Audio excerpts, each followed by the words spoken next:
Hey everyone, Kiwi here. It's Friday the 3rd, day 6. It's about 10 o'clock in the morning. I'm taking a zero today, as I mentioned in the earlier video. I started getting some hot spots on my feet coming off of Blood Mountain, from the Blood Mountain shelter there, going down to Neil Gap. And yeah, that takes a little bit of time coming down from there. You wouldn't think so, but it took me about an hour and 15. You know, it's all rocks and rocky steps. So yeah, it's quite a little walk coming down from there. And I noticed that my feet were starting to noticeably feel hotter on the bottom tendon of my both feet. And you know, it seemed to be okay once I got down to the bottom and I was at Neil's Gap, having breakfast and chatting with the people in there. But by the time I got to Low Gap that evening, yeah, they were really starting to, and I could feel them swelling big time in my shoes. And then the following morning was an easy walk, leaving Low Gap shelter. Really easy walk. And but then it just turned into rocks, and you're just walking on all different shapes and sizes of rocks, and you know, not all of them are stable. They're just kind of free floating on top of other rocks. And yeah, I mean, I was having to take my time. And you know, by the time I got through all those, coming off Blue Mountain down to Unicoi Gap, I mean, I was hobbling. I was absolutely hobbling, and I got into top of Georgia Hostel, put my Crocs on, and sat down for a little bit after I checked in. And as soon as I stood up, my feet were just absolutely stinging, like sharp pains. So yeah, I loaded up on ibuprofen last night. Had breakfast this morning, took more ibuprofen. And you know, like I said, it's about 10 o'clock now, and I can actually bend my feet, wiggle my toes properly. And I'll take more tonight with dinner, and again in the morning before I head off on the mountain on the north side of Unicoi Gap, going to Dix Creek. And you know, that's supposed to be the toughest 16 miles. On the Georgia trails, so it didn't seem like a real smart idea to start off on that with really inflamed feet. And on top of that, tonight it's getting down to 15 degrees up there, and it's a day and a half hike to make it over. You know, you can slack pack, and for friends and family that don't know what that means, you can leave your pack with someone. Let's say with the top of Georgia Hostel. They'll drive you down to Unicoi Gap. You walk over the hill in a day instead of taking a day and a half. They pick you up on the other side, bring you back to the hostel. You get your pack, and then you continue on your merry way. But yeah, the New Zealander in me just can't. I can't bring myself to even contemplate doing that. So I'd rather spend the $25, spend another night at the hostel. You know, when you check in, it's $25. You get a free ice cold soda. You know, there's coffee and hot cocoa throughout the day. Wake up in the morning, you have a continental breakfast. It's included in the price. And you know, if you want some hot food, you pay a few bucks and get some hot food. I would rather do that than be setting off on the hardest part of Georgia with feet that are killing me, and be spending the night up there in 15-degree weather, and that's not even counting wind chill. So yeah, so what else has been going on? I've already lost 7 pounds. And it's only been, this is day 6. I weighed myself here at the hostel last night, just for shits and giggles. And lost 7 pounds. It actually feels like more than that, to be honest, just by how my clothing's fitting. And I started off heavier than I normally am, but frankly, I was indulging myself with good food before I left and had to start eating, hiker food. 99% of which I would never normally eat on a day-to-day basis. I'm not a real junk food person. I'm certainly not empty carbs and sugar and fat out of a box person. I think I probably had one Pop-Tart in my life before coming on the trail, and that was probably like 15 years ago. You can eat them, but why would you? Why would you eat Pop-Tarts in your general life? They get the job done on the trail. I've been having, they come 2 to a pack, so I've been having a pack each day. It's either going to be breakfast or some sort of snacky lunch thing. But yeah, this week will probably be the last time I'll be eating that crap. I've got some nut bars and stuff like that, but even that, it's just processed food, man.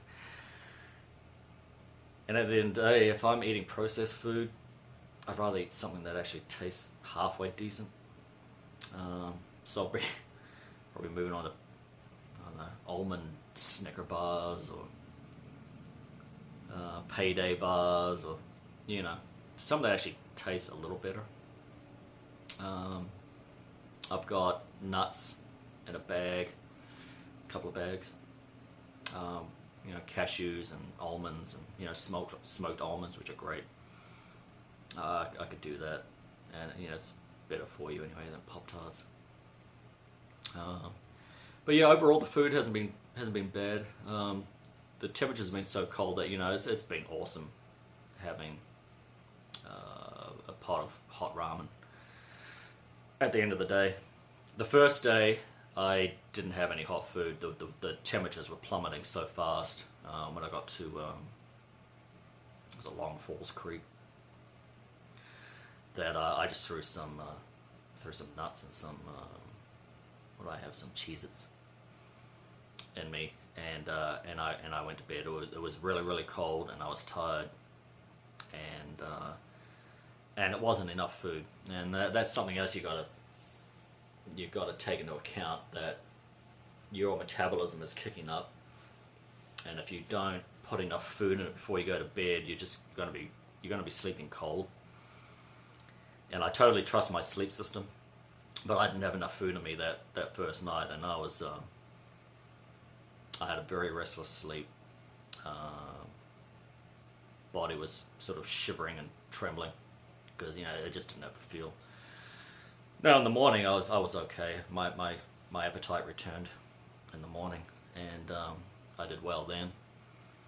But yeah, leaving in January, you've got to make sure you're fueling yourself at night, because you'll just end up getting cold. Now I think that's probably what hit that guy who ended up buying a whole lot of gear at Mountain Crossings.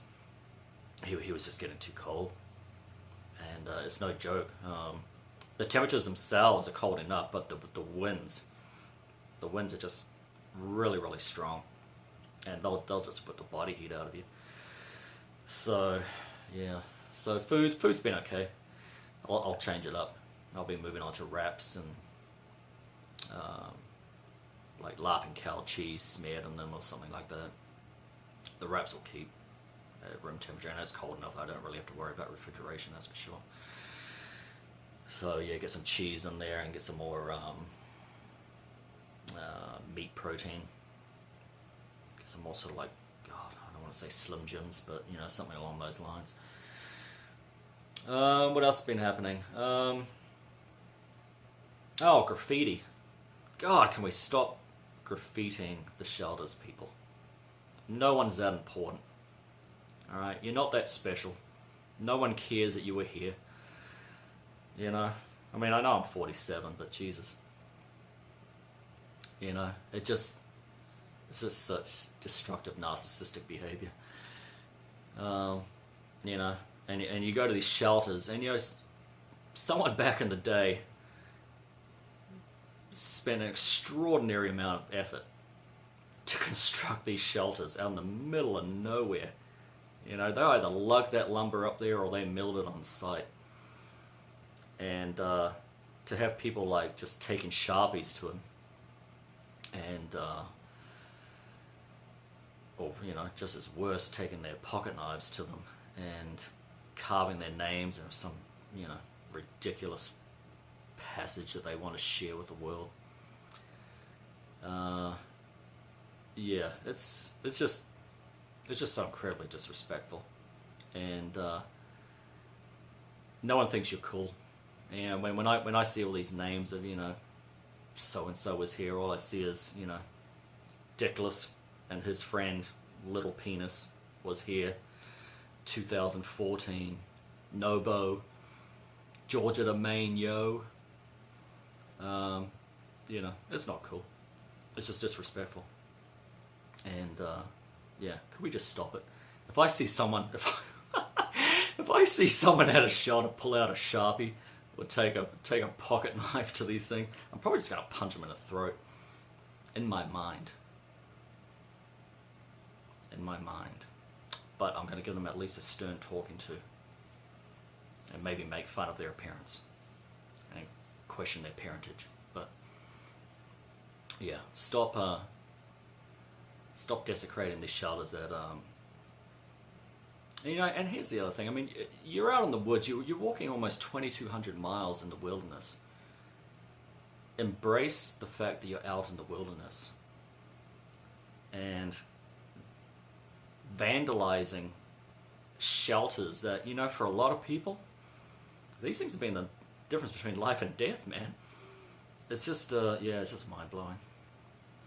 So yeah, that's my little rant on vandalism of shelters. The shelters have been clean. People have taken the time to take brooms up there, little dust pans and brushes, and you know, and it's awesome. You know, I wasn't intending to stay in shelters. I honestly thought there'd be more people out on the trail. But you know, apart from one, I've been the only person there. And if I'm arriving at camp, you know, it's like 30-45 minutes before it gets dark, I'm using the shelter, you know, because my priority is getting bedding down, getting that squared away, and getting some food going.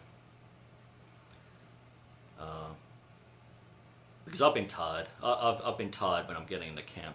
You know, I'm not just like strolling up like I've gone for a walk around a municipal park in the city. So it has been nice to use these shelters, and they are, I think, well kept. There were no mice at Low Gap, and there's no mice at Blood Mountain. And yeah, I mean, it was really windy at Blood Mountain, but it was that was a perfectly good shelter. A lot of people think it's really creepy, spooky, but no, I'd recommend it.